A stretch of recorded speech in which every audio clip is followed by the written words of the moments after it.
जो बहुएं के मेरा छोरा उसके चक्कर में घर में झगड़ा करे, पति का प्राण खाए। और आने वाले समय में दिक्कत ये है कि तेरा क्या होगा रे कालिया। ये जो नई पीढ़ी, नई जनरेशन जो हो रही है, अब इनको क्या होना। अभी तक तुम लोग तो निभा रही हो और तुम्हारी बहुएं भी तुम्हें निभा रही हैं, कोई दिक्कत नहीं। पर इसलिए कभी कभी बहुओं से कह दिया करो हमारी तो निभ गई रे बेटा, अब तेरा क्या होगा। दिक्कत हमारी तो गई। इतने दिन निकल गए, बचे कुछ 7 दिन थे, भागवत में निकल गए। आज कौन सा दिन है? तीसरा। कितना बचा? 4। यूं निकल जाए। कल चौथा हो जाएगा, परसों 5वां, 6ठा।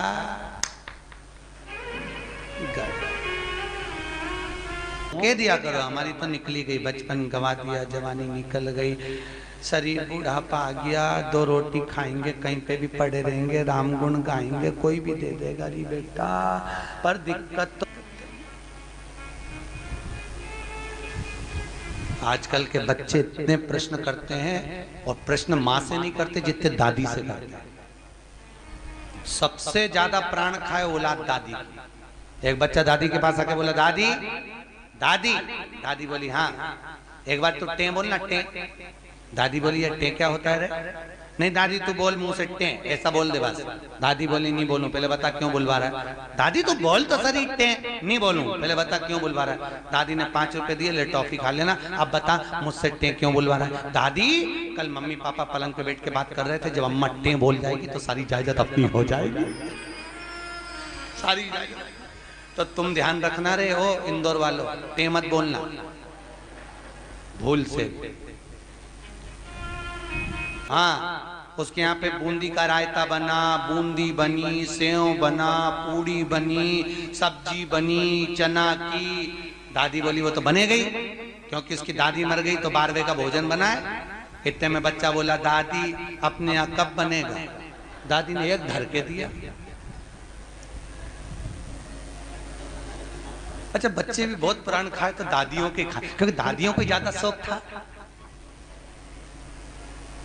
बेचारी बहू छोरा छोरी नहीं देवे तो दादी के एक तो कर लो री, मैं पाल लूंगी, मैं पाल लूंगी, मैं बेटी हूँ, मैं हूं ना संभाल लूंगी, मैं हूं ना संभाल लूंगी, मैं हूं ना संभाल लूंगी। अच्छा इनको ना जाने क्या शौक भगवान।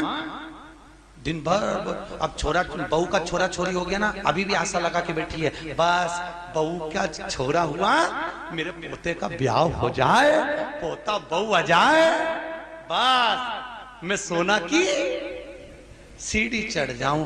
बताओ सुखदेव आश्रम की 4 सीढ़ी चढ़ते नहीं बन रही, सोना की सीढ़ी चढ़ने चली गई। यहाँ पे तो हापड़ी भरा रही है सोना की चढ़। और औलाद भी ऐसी, पर पोता भी हो गया तो सोने की सीढ़ी जब दादियों की चढ़ाएं, कई जगह हमको बुलाएं देखने के लिए, गुरुजी आओ हमारी अम्मा सोने की सीढ़ी चढ़ रही, तो इतनी सी सोने की सीढ़ी बनवाए पट्टा,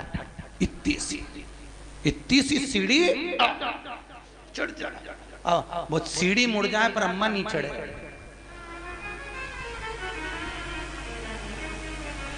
कब चढ़ती थी सोना की सीढ़ी? गरुड़ पुराण में लिखा है सोने की सीढ़ी जब पर पोता हो जाता था और डोकरी मरती थी, तब अर्थी पे सोने की सीढ़ी चढ़ती थी। और आजकल कब चढ़ती है? जीते जी तू तो जा, अभी जा। ब्राह्मण कभी नहीं करता, इसलिए आज भी सोने में ब्राह्मण भोज नहीं होता। कभी देखा आप लोगों ने? सोने की सीढ़ी में कभी ब्राह्मण भोज नहीं होगा, क्योंकि सोने की सीढ़ी का भोजन कभी ब्राह्मण नहीं करता। क्योंकि सोने की सीढ़ी जिस दिन मरता है उस कहां प्रणाम करते हैं? मंदिर के पीछे। जितना आगे प्रणाम नहीं करेंगे उससे ज्यादा पीछे करेंगे। कौन से शास्त्र में लिखा है कि मंदिर के पीछे प्रणाम करो? कौन से पुराण में लिखा है कि मंदिर के पीछे प्रणाम करो? कहीं लिखा देखा? अरे बोलो तो सही, किसी शास्त्र में पढ़ा? ईमानदारी से बोलना। भगवान कृष्ण के पीछे दौड़कर चल रहा था कौन? काल्यावन। कथा आएगी आगे। जरासंध के साथ जब युद्ध हुआ था और ब्राह्मणों की सेना लेकर आया था काल्यावन, और भगवान युद्ध का मैदान छोड़कर भागे। नाम क्या पड़ गया था? रण छोड़ रहा है। तो ईमानदारी से बोलो, ब्राह्मणों की सेना देखकर भगवान भागे, भागकर आगे जाके पीछे जो काल्यावन आ रहा था क्या उसको मार नहीं सकते थे? अरे बोलो जम के, मार सकते थे ना। जब जरासंध को मार सकते हैं, आदि कादि को मरवा सकते हैं, तो काल्यावन को क्यों नहीं मारा मेरे द्वारकानाथ ने, मेरे द्वारकाधीश ने क्यों नहीं मारा? क्योंकि भगवान कृष्ण को मालूम था ये काल्यावन ब्राह्मणों को इतना भोजन कराता है, इतना वस्त्र दान करता है कि सारे ब्राह्मणों का इसका मरना इतना सरल नहीं है। तो भगवान ने सोचा इसको मारने के लिए एक ही काम हो सकता है कि मुझे भागना पड़ेगा। मैं भागूंगा तो ये मेरी पीठ देखेगा, मेरे पीठ पर अधर्म का निवास होता है। जितना ये मेरी पीठ देखकर भागेगा उतना इसका धर्म नष्ट हो जाएगा, अधर्म बढ़ जाएगा, अधर्म बढ़ेगा, ये ऊपर आएगा और मर जाएगा। इसलिए भगवान भागे, अपनी पीठ दिखाकर भागे, और पीठ जितनी काल्यावन ने देखी, ऊपर जाते से मुचकुंद के नेत्र द्वारा जलकर भस्म हो गया। इसलिए हमारे हिंदू धर्म की रीति है कि मंदिर के पीछे अधर्म का निवास होता है। इसलिए मंदिर के पीछे जितना तुम प्रणाम करोगे उतना तुम्हारा पाप बढ़ेगा, पुण्य नष्ट होगा, उतना पुण्य नष्ट होगा। अब सोचो तुमने कितना पाप कमाया, बोलते जाओ। अरे बोलो तो रे, पाप कितना कमाया और पुण्य कितना कमाया? सामने लोग कम प्रणाम करते हैं, बस बेचारी ये परिक्रमा कर रही थी, थक गई, दीवार से टिक के खड़ी हो गई, तो दूसरी ने देखा पीछे प्रणाम करो तो कुछ मिलता होगा, दूसरी ने चालू करी, उसका देखे तीसरी ने चालू करी, तीसरे को देखे चौथी ने चालू करी, पूरा भारत की भूमि सब गंजी हो गई उसी के चक्कर में। सब एक रम पाने लगे सब।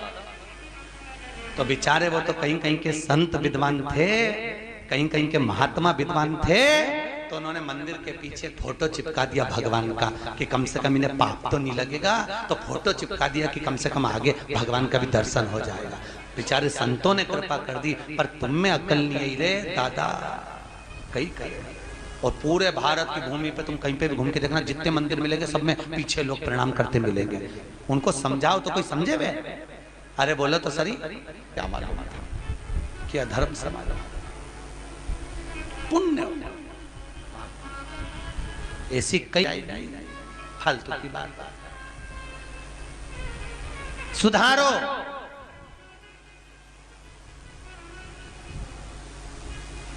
कुछ तो गलत भक्षण करा होगा तो स्वास्थ्य का खराबी हो जाती है, कुछ जीवन को भ्रमता उत्पन्न करना।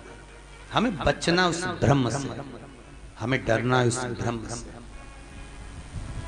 महाराज क्षमा कर कर तो वापिस मनुष्य देह मिल गई, नाम भरत पड़ गया। बड़े भाई ने कहा खेत पे से चिड़िया उड़ाना, एक बार की उड़ाई, दूसरे बार न उड़ाई। राम जी को खेत, राम जी की चिड़िया ना उड़ाई। राजा जड़ भरत नाम पड़ गया, भरत जी को जड़ भरत। जड़ मतलब पागल, पागल मतलब मूर्ख। पागल प्रमोशन होता है, समझदारी डिमोशन होती है। पागल क्या है? अरे बोलो जम के, प्रमोशन। आपको कोई पागल कहे, बड़े प्रसन्न होना, बड़े बड़े। अगर कोई आपको पागल कह रहा है तो उसमें प्रसन्नता होना चाहिए। समझदार नहीं बनना अपना, कभी जिंदगी में मत बनो समझदार। घर में दो तरह की बहू होती है, एक समझदार, एक पागल।